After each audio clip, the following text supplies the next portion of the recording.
Following up on the incident involving laughter while my brother-in-law berated my younger sister, let me delve into the details of our family dynamics and the events leading up to Maya's decision to cut off contact with our parents.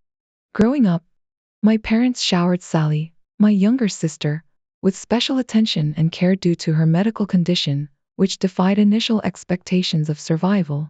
This led to a noticeable discrepancy in treatment between Sally and the rest of us siblings, particularly Maya and me. Maya, being the eldest, often bore the brunt of my parents' expectations, while Sally's behavior was excused or overlooked due to her status as the special child. As the middle child, I also experienced feelings of neglect, receiving hand-me-downs from my sisters and feeling overshadowed by Sally's constant need for attention. Maya, however, bore the brunt of my parents' high standards and often found herself walking on eggshells to avoid confrontation. Sally's behavior towards Maya and me was often disrespectful and sometimes outright abusive. She would mistreat us, steal our belongings, and even sabotage Maya's relationships out of jealousy. Despite our complaints, our parents turned a blind eye to Sally's actions, further exacerbating the tension within our family dynamic. The breaking point came when Maya discovered Sally engaging in inappropriate activities with her college boyfriend during a family vacation. Despite Maya's attempts to address the situation, our parents downplayed the incident and refused to hold Sally accountable for her actions. This blatant favoritism and disregard for Maya's feelings pushed her over the edge. Maya reached her limit and confronted our parents about the years of mistreatment and neglect she endured. In a bold move, she decided to cut off contact with them, prioritizing her mental and emotional well-being over maintaining a toxic family relationship.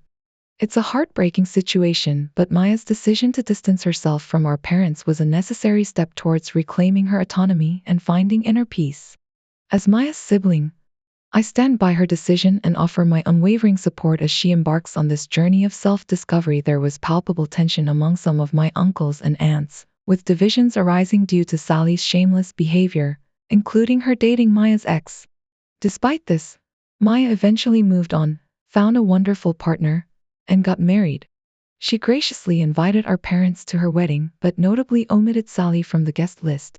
While our parents declined the invitation, I attended, and now Maya is expecting her first child. Recently, there was an attempt at reconciliation between Maya and our parents. Skeptical but willing, Maya agreed to a family dinner hosted by her and her husband, Adam. Sally and her husband, who happens to be Maya's ex, were also in attendance.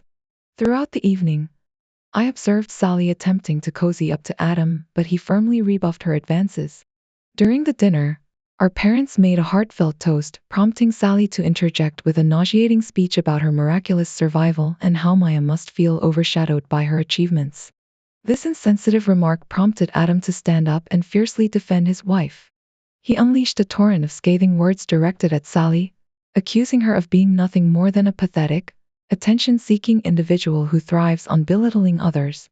Adam's outbursts continued as he highlighted Sally's lack of accomplishments and ridiculed her for relying on Maya's success to define her own worth. He even went as far as pointing out Sally's husband's inappropriate behavior during the evening, further exposing Sally's shortcomings. In the end, Adam's impassioned tirade left Sally speechless, exposing the true extent of her shamelessness and lack of substance. It was a moment of clarity that revealed Sally's true character and underscored the importance of standing up for one's loved ones in the face of unwarranted criticism. As Sally's tirade unfolded, it seemed like a scene ripped from a melodramatic soap opera, with each word dripping in venom. The tension in the room was palpable, causing some of my uncles and aunts to take sides, while Sally shamelessly flaunted her audacious behavior, seemingly oblivious to the discomfort she was causing. Throughout the evening, Sally's thinly veiled attempts to cozy up to Adam, Maya's ex-husband, did not go unnoticed. However, Adam's swift and forceful rejection of her advances spoke volumes. When the moment arrived for the customary dinner toast, Sally seized the opportunity to deliver a backhanded compliment to Maya, insinuating that Maya's struggles were due to her inability to compete with her supposedly superior sister. The room fell into a stunned silence as Adam, unable to contain his fury any longer, erupted in a torrent of scathing remarks directed at Sally. His impassioned outburst laid bare the depth of Sally's delusion and hypocrisy, exposing her as a fraud whose facade of superiority crumbled under the weight of his blistering words. But the verbal assault didn't stop there. Adam's tirade continued, each cutting remark piercing through Sally's carefully crafted facade, leaving her shattered and speechless. My parents and relatives looked on in disbelief, their shock mirroring my own as Adam unabashedly called out Sally's manipulative tactics and inflated sense of self-worth. In the aftermath of the confrontation, Maya remained composed, her silence speaking volumes as she quietly excused herself from the room with her husband in tow. Even my cousins, who had witnessed Sally's antics firsthand, were left speechless by the magnitude of Adam's righteous indignation. As the dust settled and the echoes of Adam's tirade faded into the night, I couldn't help but stifle a laugh behind my wine glass.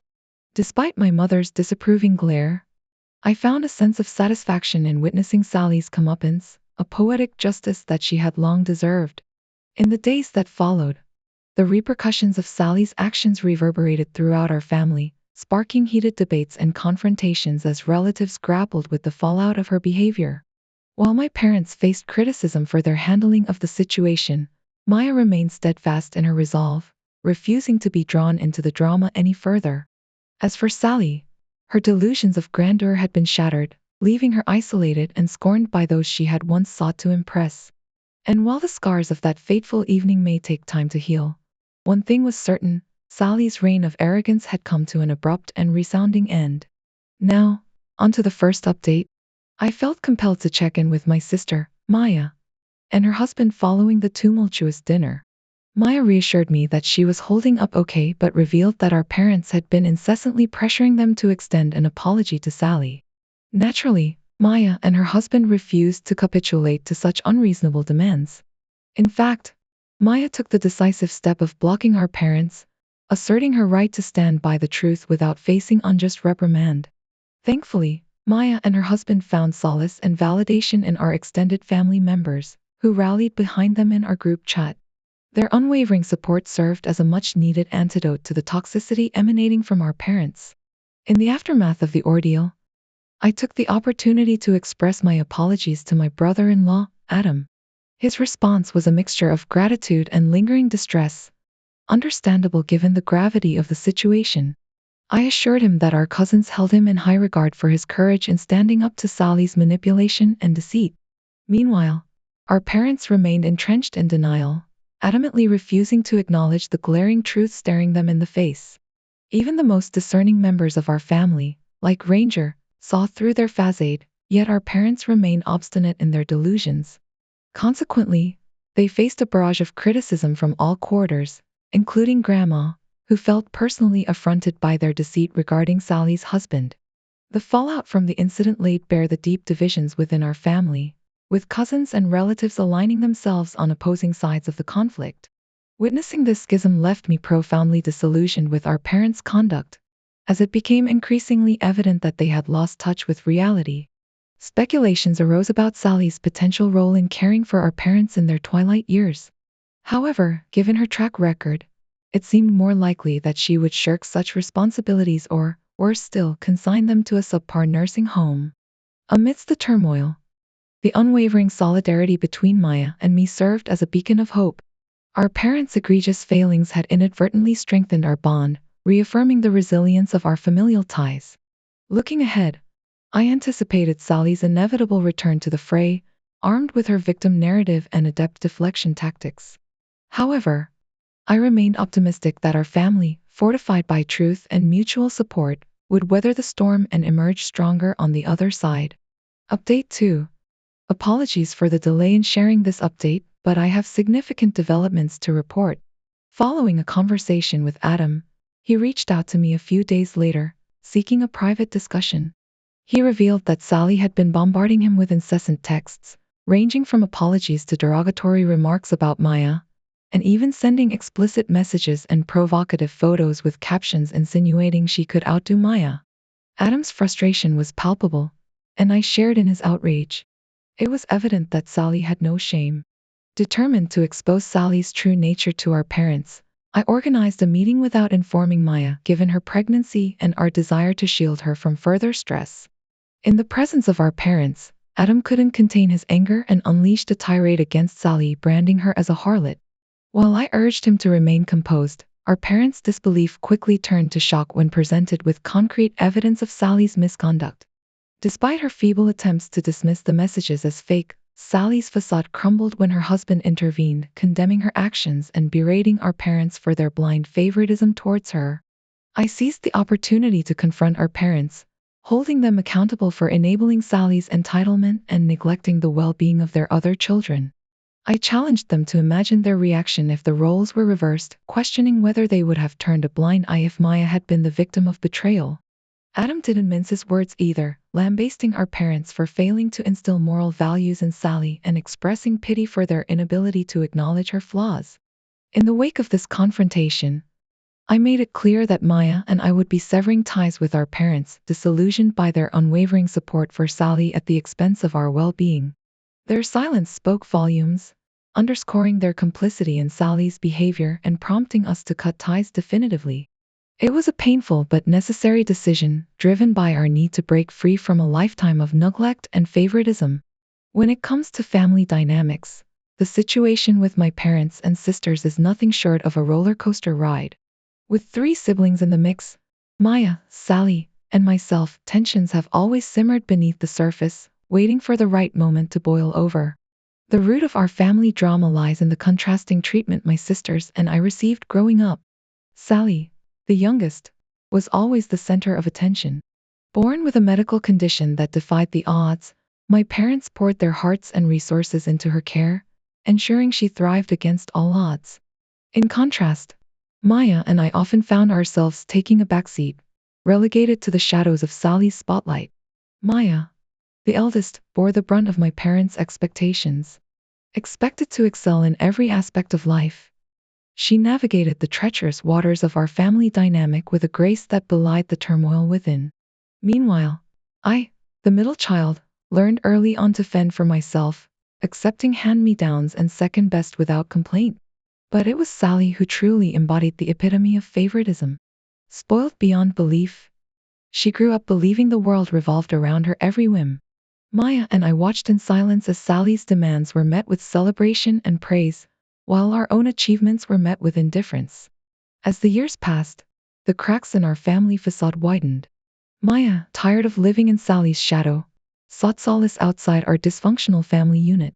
Finding love and support in her partner, she distanced herself from the toxicity that had plagued our upbringing. Meanwhile, I grappled with the weight of resentment that had festered within me for years. Witnessing Maya's struggles and Sally's entitlement, I felt torn between loyalty to my sisters and the need to break free from the chains of our dysfunctional family dynamic. Then came the breaking point, the revelation of Sally's betrayal. Caught in a web of lies and deceit, Sally's true colors were laid bare for all to see. Maya's heartbreak became the catalyst for long overdue confrontation, as our family reckoned with the consequences of years of neglect and favoritism. In the aftermath, alliances shifted, and truths were laid bare. My parents, forced to confront their failures, found themselves ostracized by those they once considered allies.